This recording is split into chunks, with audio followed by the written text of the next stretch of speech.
Hello everyone, welcome to this channel. तो इस video के अंदर हम डिस्कस करेंगे एचटेट पीजीटी केमिस्ट्री के लिए जो नया सिलेबस आया है, रिड्यूस सिलेबस आया है, उसको हम ब्रीफली क्या करेंगे, डिस्कस करेंगे। ये 4-5 मिनट में आपको बता दूंगा कि कौन कौन से टॉपिक्स आपके रिमूव हुए हैं।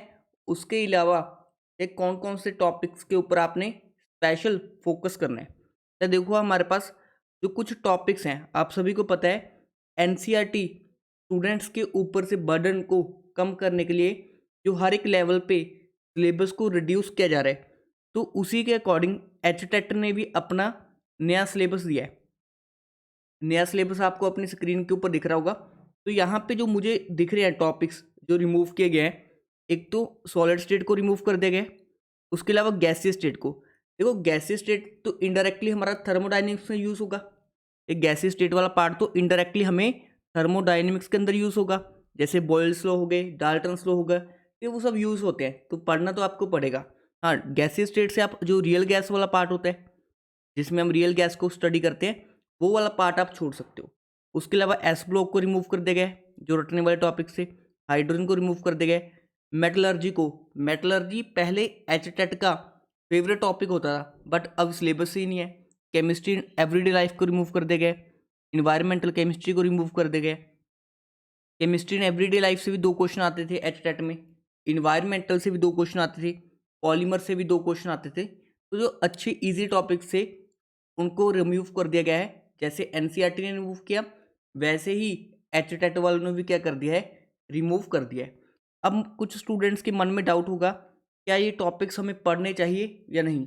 देखो अभी जो नया सिलेबस आया है उनमें ये टॉपिक्स मेंशन नहीं है, बट अभी तक कोई भी एचटेट का एग्ज़ाम हुआ नहीं है, ठीक है ना, जिसके अकॉर्डिंग हमें पता चले कि एग्जैक्टली ये टॉपिक्स आएंगे या नहीं आएंगे।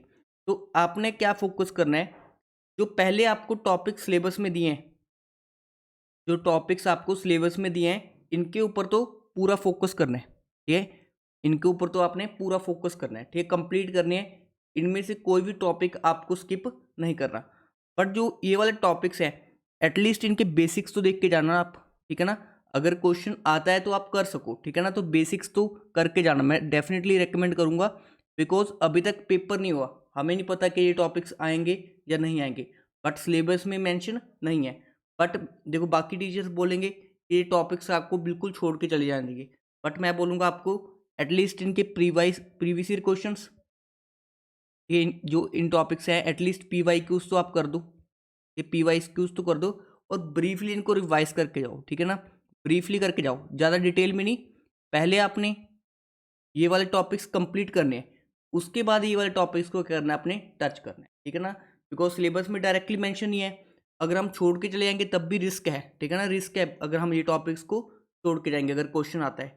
बिकॉज नेक्स्ट ईयर तो बिल्कुल क्लियर हो जाएगा कि ये टॉपिक्स आने वाले हैं या नहीं, बट सिलेबस अभी अभी चेंज हुआ है, तो हमें नहीं पता कि ये एच टेट वाले इन टॉपिक से क्वेश्चन डालेंगे या नहीं डालेंगे। बट हाँ, ये वाले टॉपिक्स आपके सिलेबस से रिमूव हो चुके हैं, बट फिर भी इनको ब्रीफली पढ़ के जाना है आपने, ज़्यादा इन डेप्थ में नहीं, बिल्कुल ब्रीफली, सो डैट हम सेफ साइड में हो जाएं, ठीक है ना। सेफ साइड में होने के लिए हम इन टॉपिक्स को भी ब्रीफली स्टडी करके जा सकते हैं।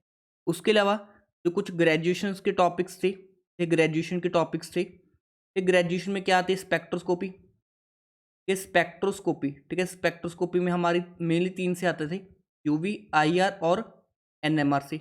उसके अलावा पेरिसाइक्लिक एक टॉपिक आता था, और एक क्वेश्चन आता था स्टेडी स्टेट अप्रोक्सीमेशन के ऊपर, ठीक है। वो तो आप क्वेश्चन एज इट इज रट जाना, ठीक है ना। Steady state approximation chemical kinetics का पार्ट होता है, तो आप जो एक क्वेश्चन है हर साल आया हुआ है उसको रिपीट करके पढ़ जाना, रट जाना। ये जिन्होंने वो क्वेश्चन नहीं किया, ठीक है, एंजाइम कैटलिसिस का क्वेश्चन था। आप लोगों ने अगर एच टेट के पी वाई क्यूज के सोल्यूशन देखने हैं, तो वो आप मेरी प्लेलिस्ट में जाके देख सकते हो, ठीक है। एटलीस्ट उनसे आपको क्या मिलेगा, कॉन्फिडेंस मिलेगा। तो ये वाले टॉपिक्स भी आपके सिलेबस में मेंशन नहीं है, बट फिर मैं वही रेकमेंड करूँगा कि एटलीस्ट इनके प्रीवियस ईयर क्वेश्चंस और इनका ब्रीफ आइडिया आपको लेके जाना है, ठीक है ना। तो छोड़ना कुछ भी नहीं है, बिकॉज सिलेबस में जो मेंशन है, ठीक है ना, वो टॉपिक्स जो हटाए हैं वो मैंने आपको बता दिए हैं, बट फिर भी आपको सेफ साइड रहना है, तो ये टॉपिक्स के ऊपर भी हल्का फुल्का आपको ध्यान रखना है, ठीक है ना। बिल्कुल स्किप नहीं करने हैं ये टॉपिक्स, बिकॉज अगर क्वेश्चन आ जाएंगे तो हमारे नंबर कटेंगे, इसलिए सेफ साइड चलो, इन टॉपिक्स को भी साथ साथ प्रिपेयर करो। हाँ, ज़्यादा फोकस आप इन टॉपिक्स के ऊपर कर सकते हो। इनमें भी आपको कौन कौन से टॉपिक जो सबसे ज़्यादा पूछे जाते हैं, जैसे थर्मोडाइनमिक्स हो गया, ये स्पेशल, ठीक है, पहली प्रायोरिटी दो इनको थर्मोडाइनमिक्स को, ये आज ही करना है। केमिकल बॉन्डिंग हो गया हमारा। उसके अलावा आपका जो टॉपिक है अमीन्स वाला, बहुत ईजी आता है, अमीन्स वाला, ठीक है, अमीन्स वाला, ठीक है, एल्डिहाइड कीटोन्स वाला टॉपिक बहुत ईजी आता है, ठीक है। तो सारे टॉपिक्स को इनको अच्छे से कर लो, ठीक है ना। आप लोगों ने टारगेट करना है कि इन टॉपिक्स को आपको 20 नवंबर तक कर देना है, ये 20 नवंबर तक इन टॉपिक्स को कर देना है। और लास्ट 10 दिन में आप, ठीक है ना, इनको तो रिवाइज करोगे ही, बट साथ साथ इन वाले टॉपिक्स के ऊपर भी फोकस कर लोगे। आई होप आप लोग को पता चल गया होगा कि कौन कौन से टॉपिक्स हैं जो आपके, ठीक है, एचटेट पीजीटी 2023 से रिमूव किए गए हैं, बट उनको हम कंप्लीटली छोड़ नहीं सकते। अगर किसी स्टूडेंट को कोई डाउट होता है तो आप मेरे से कांटेक्ट कर सकते हो, ठीक है। आप कमेंट सेक्शन के अंदर अपना जो भी डाउट होगा वो डाल देना, मैं वहाँ पे आपको रिप्लाई कर दूंगा। और जो भी स्टूडेंट, ठीक है, एचटेट के लिए क्वेश्चन प्रैक्टिस करना चाह रहे हैं और टेस्ट सीरीज लगाना चाहते हैं, तो वो मेरी ऐप डाउनलोड कर लें, केमिस्ट्री A to Z। वहाँ पे आपको बिल्कुल ही अफोर्डेबल फीस पे एक टेस्ट सीरीज मिल जाएगी, और उसके अंदर आपको शॉर्ट नोट्स भी प्रोवाइड कर दिए जाएंगे। ये शॉर्ट नोट्स आप रिवाइज कर देना, तो वो आपके लिए क्या होंगे, काफ़ी ज़्यादा बेनिफिशियल होंगे। तो एचटेट के लिए अगर आप टेस्ट सीरीज ज्वाइन करना चाहते हो तो chemistry A to Z app download करके वहाँ पे एक एचटेट का बैच होगा, एचटेट की टेस्ट सीरीज़ का बैच होगा, और जिसकी फ़ीस बिल्कुल, ये टेस्ट सीरीज़ की फ़ीस बिल्कुल ही हमारे पास रिड्यूस्ड है। फीस है अराउंड 249 रुपीज़। इसमें 49 तो ऐप चार्ज ही हो जाता है, बाकी 200 फीस होती है। ये बहुत ही ज़्यादा नॉमिनल फीस है, इससे ज़्यादा तो हम वैसे ही खर्च देते हैं। तो जो भी स्टूडेंट सीरियस कैंडिडेट्स हैं, टेस्ट लगाना चाहते हैं, तो वो हमारी ऐप के ऊपर जाके टेस्ट को अटेम्प्ट कर सकते हैं। Thank you for watching this video.